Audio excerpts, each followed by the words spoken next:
Tu as envie de le faire, fais-le. Ça marche et ça marche pas, ça c'est la vie. Mais fais-le, tente, essaye, et on verra si tu gagnes. L'égalité, c'est un mensonge. Et j'affirme que si on est passionné par l'égalitarisme, on ne peut pas respecter la différence. Et c'est la différence qui est riche. La vie, c'est qu'une longue succession d'épreuves. Et le bonheur est dans l'épreuve surmontée, jamais dans l'épreuve évitée. Il faut avoir la sagesse de comprendre que le succès est aussi injuste que la défaite. Dans la vie, on n'aime plus, on est trahi, parfois on trahit soi-même. Et quand je regardais le sommet, mais je dis comment je vais faire? Comment on peut sortir de ça? J'ai voulu raconter comment une vie peut partir de tout en bas pour aller tout en haut. Parce que c'est pas simplement ma vie, c'est la vie de chacun d'entre vous. Comment on fait au début avec ce qu'on a pour être heureux, pour avoir de l'ambition, pour avoir un métier intéressant. Et tout au long de ma vie, j'ai rencontré de la cruauté. Et parfois, moi, je me suis battu avec telle force. Moi, j'aime la vision, j'aime le leadership, j'aime les choses en grand, j'aime le côté épique. Au fond, j'aime la verticalité et les réseaux sociaux, c'est que l'horizontalité. Moi, je ne suis pas fait pour l'horizontalité. Je pense, voyez-vous, que l'égalité, c'est un mensonge. Quand vous allez chez le tailleur, l'égalité, ça serait de donner à chacun la même taille. Je pense que c'est injuste. Moi, je suis pour la justice. Je ne suis pas pour l'égalité. Je pense que si on veut être juste, il faut accepter de s'affranchir de l'égalité. Il y a des grands, il y a des petits, il y a des chauves, il y a des chevelus, il y a des énergiques, il y a ceux qui n'ont pas d'énergie, il y a des gens qui ont le moral, il y en a d'autres qui ont des dépressions, ils n'y peuvent rien. On est différents. Moi, j'aime la différence. Et vous verrez avec vos enfants, la même éducation, le même sang et tant de différences. Quand c'est grand, quand c'est fort, quand c'est du leadership, j'aime ça. Les acteurs, ceux qui s'engageaient, ils avaient toujours plus de légitimité que ceux qui les regardaient s'engager et qui les critiquaient. La vie, c'est qu'une affaire de sentiments. Et parce que j'ai eu l'ambition d'être président de la République, parce que j'ai eu la chance d'être élu, il faudrait que j'ai pas de sentiments. Comme un glaçon, comme un iceberg, comme un pauvre type qu'on amène là et dit voilà, une machine a décidé. Alors, vous n'avez pas peur de la mort, vous êtes président de la République. Ah bon, qu'est-ce que ça change? Vous n'avez pas peur de la maladie, vous êtes président de la République. Ah bon, qu'est-ce que ça change? Vous n'avez pas de chagrin personnel, vous êtes président de la République. Qu'est-ce que ça change? J'ai voulu dire que je n'ai jamais oublié que j'étais d'abord un être humain avant d'être un président de la République. Je vais vous faire une confidence bouleversante. Dans ma vie, j'ai vécu plus longtemps non président de la République que président de la République. Et parfois, j'ai l'impression qu'on me dise j'ai commencé à respirer le jour où j'ai été élu et on a éteint la lumière le jour où j'ai été battu. C'est pas ça la vie. Je pense que le plus important, et peut-être pour les jeunes et pour Sciences Po, c'est que la vie, ce n'est qu'une éternelle capacité à renaître. Je défends l'idée qu'on meurt plusieurs fois et on vit plusieurs fois. On renaît après une maladie, on renaît après un échec, on renaît après un divorce, on renaît après une épreuve et on renaît jusqu'au bout. On ne change pas, mais on renaît. Et le plus important, c'est de comprendre qu'au fond, on a plusieurs cartes, plusieurs chances et qu'il faut toujours renaître. Je divorce en octobre 2007, je ne le voulais pas. Je rencontre Carla en novembre 2007 et je suis marié le 2 février 2008. Je suis un type qui prend les décisions rapidement. Mais Carla aussi d'ailleurs. Mais au fond, c'est la renaissance. Qu'on soit président de la République, chef d'entreprise, professeur, patron de Sciences Po Frédéric, ambassadeur, consul, on est les mêmes. On a cette vie qui dure le temps d'un timbre-poste et malgré la brièveté, on s'agite pour en faire quelque chose comme si on avait l'éternité. Et au fond, la seule façon de vivre, c'est de vivre jusqu'au bout totalement, comme si ça avait un sens. J'ai conscience du ridicule de tout ça. Mais je pense qu'au fond, ce qui donne sa dignité à l'homme au sens être humain, c'est la mort et c'est la capacité à renaître. Et c'est ça qui donne un sens. Et je me suis dit, quitte à raconter une histoire, je vais la raconter complètement. Pas simplement l'histoire pendant les heures de bureau, mais la vraie histoire. Celle où on souffre, où on est heureux, où on met un genou à terre, et il faut remonter, il faut quand même aller au bureau, où il y a toutes les caméras qui vous regardent. Je me souviens du soir où j'ai été élu, il faisait nuit, il y avait tellement de caméras qu'on a l'impression d'être en plein jour. Mais on reste le même. Et peut-être que si le livre, il a intéressé, c'est parce que justement, c'est une histoire humaine. Pour être sincère, il faut se surveiller de très près. Si je me laissais aller à écrire ce que je pense sur le moment, ça veut dire que j'aurais écrit avec le cœur, mais je ne serais pas servi de mon cerveau. Pour être sincère, il faut beaucoup réfléchir. Pour démêler ce qui est de l'ordre du sentiment, ce qui est de l'ordre de la conjoncture et ce qui est de l'ordre du structurel. Par exemple, mes rapports avec Chirac. ils sont beaucoup plus complexes que je l'imaginais. Si vous m'aviez interrogé à tel moment, j'étais totalement négatif. Un autre, j'étais totalement positif. Et j'étais obligé de faire un effort pour comprendre quels étaient les liens avec lui. Je l'ai aimé, je l'ai affronté, il a voulu me tuer, il n'a pas réussi. Mais au fond, il est important pour moi. Il a compté dans ma vie. Et je peux pas vous dire, je suis pas son meilleur ami, mais je suis pas non plus son pire ennemi.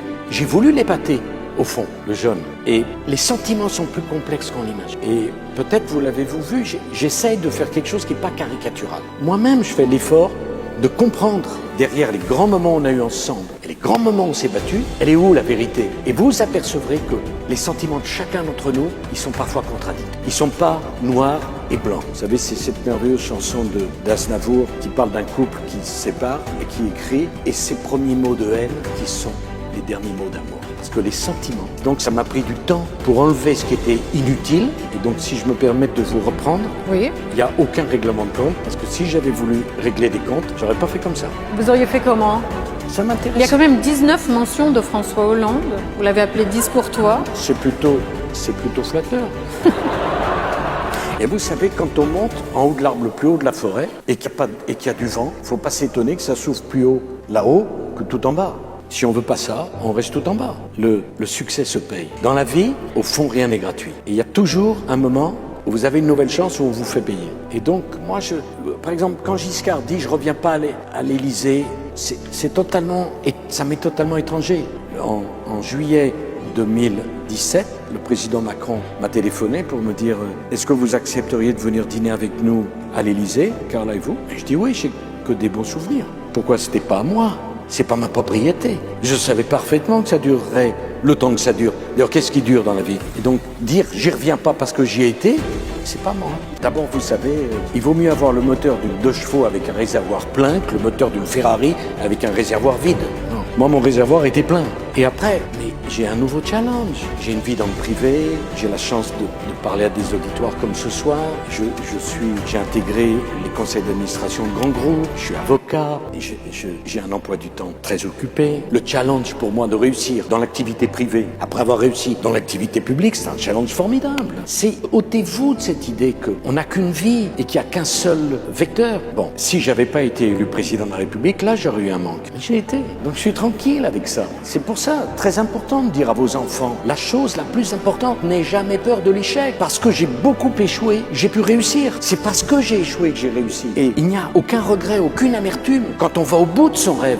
L'amertume et le regret, c'est quand on tente pas, tant qu'on n'est pas confronté à ça. Et j'ai vu tellement de gens qui m'ont dit, tu vas trop vite, tu as trop d'ambition, calme-toi. C'est les mêmes qui le disaient après. C'est trop tard. Tu me disais hier que c'était trop tôt. C'est jamais le bon moment. Jamais écouter ceux qui vous disent, ça va trop vite, tu as trop d'ambition. C'est horrible de dire ça. Tu as envie de le faire, fais-le. Ça marche et ça marche pas. Ça, c'est la vie. Mais fais-le, tente, essaye, et on verra si tu gagnes. Eh bien, j'ai un 2012, quand je me suis réveillé le lendemain d'avoir été battu, ma femme m'a regardé et me dit, ça va? Super. On commence une nouvelle vie. Et c'est un challenge aussi important, à titre personnel, que d'être président de la République. Je compare pas collectif, mais à titre personnel. C'est un challenge. Comme c'est un challenge pour celui qui va aller à la retraite, au lieu de mourir d'ennui, d'amertume et de regret, de trouver d'autres nouvelles passions. C'est ça la vie. Et quand on dit chaque âge a ses plaisirs, c'est pas une formule, c'est une nécessité. Parce qu'au fond, quand on est passionné, on n'est pas passionné d'une chose, on est passionné de tout. Moi, je suis passionné de la vie. Et jusqu'au bout, ça me plaira. Et jusqu'au bout, j'essaierai de faire des choses. Et je parle là comme parler à la tribune des Nations Unies. Pour moi, c'est le même challenge, au fond. C'est d'essayer de donner le meilleur, d'essayer d'intéresser les gens, d'essayer de partager quelque chose. Faire un livre. Moi, faire un livre que personne ne lit, ça m'intéresse pas. C'était pas le but. Je voulais faire un livre qu'on partage, où les gens se disent, tiens, ça m'a donné la pêche de vous lire. J'ai compris des trucs, j'ai envie. C'est un challenge formidable. Donc pourquoi donc si je comprends bien, j'avais le droit à 50 bonheurs dans ma vie. Le moment où j'ai eu le plus d'ennuis sur les épaules. Non, c'est pas comme ça que ça se passe. J'essaie toujours de faire ce que je dis. Il fallait m'abattre. Ok. Mais au résultat, on verra. S'il y a une chose que j'aime pas, c'est l'injustice. Pas simplement pour moi, hein, en général. Mais je suis pas quelqu'un qui a peur. En tout cas, pas spontanément, et pas de ça. Donc, je prends tout comme un combat. Et chaque combat, je le mène jusqu'au bout. Ça prend le temps qu'il faut, mais on ira jusqu'au bout.